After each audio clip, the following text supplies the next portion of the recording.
सभी दोस्तों को प्रतिभा का नमस्कार। एक कहानी है महाभारत की। महाभारत की हर घटना हमें जीवन का अर्थ बताती है। ऐसी ही एक घटना महाभारत की।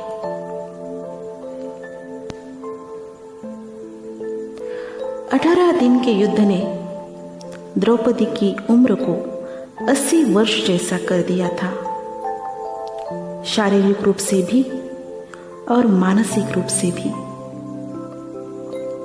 शहर में चारों तरफ विधवाओं का बाहुल्य था। पुरुष इक्का दुक्का ही दिखाई पड़ता था। अनाथ बच्चे घूमते दिखाई पड़ते थे और उन सब की वो महारानी द्रौपदी हस्तिनापुर के महल में निश्चेष्ट बैठी हुई शून्य को निहार रही थी। तभी श्री कृष्ण कक्ष में दाखिल होते हैं।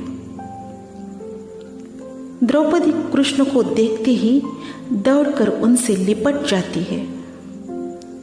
कृष्ण उसके सिर को सहलाते रहते हैं और रोने देते हैं।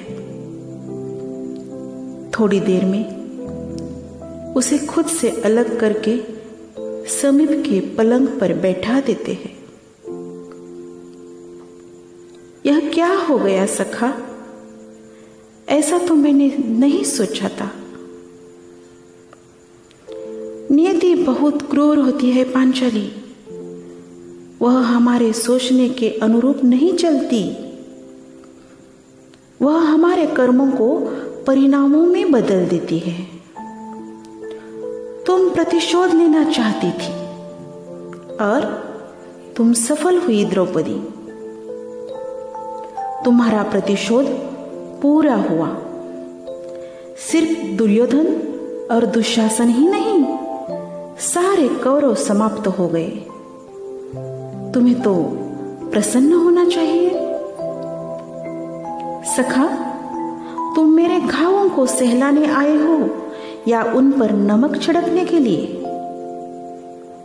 नहीं द्रौपदी, मैं तो तुम्हें वास्तविकता से अवगत कराने के लिए आया हूं। हमारे कर्मों के परिणाम को हम दूर तक नहीं देख पाते हैं और जब वे समक्ष होते हैं तो हमारे हाथ में कुछ नहीं रहता। तो क्या इस युद्ध के लिए पूर्ण रूप से मैं ही उत्तरदायी हूं कृष्ण?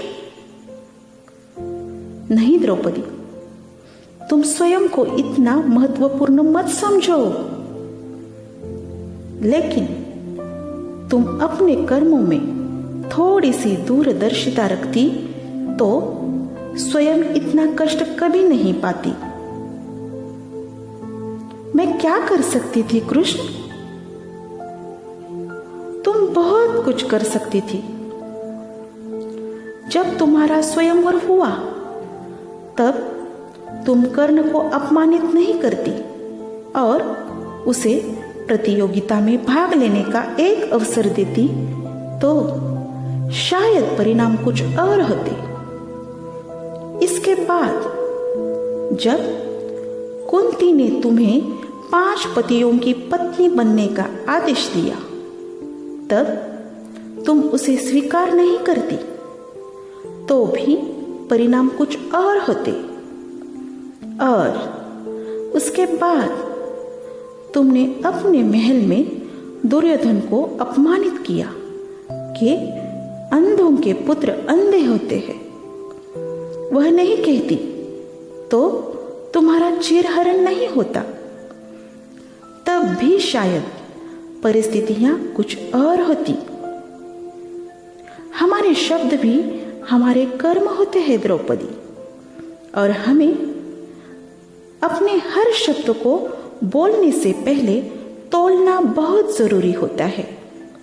अन्यथा उसके दुष्परिणाम सिर्फ स्वयं को ही नहीं, अपने पूरे परिवेश को दुखी करते रहते हैं।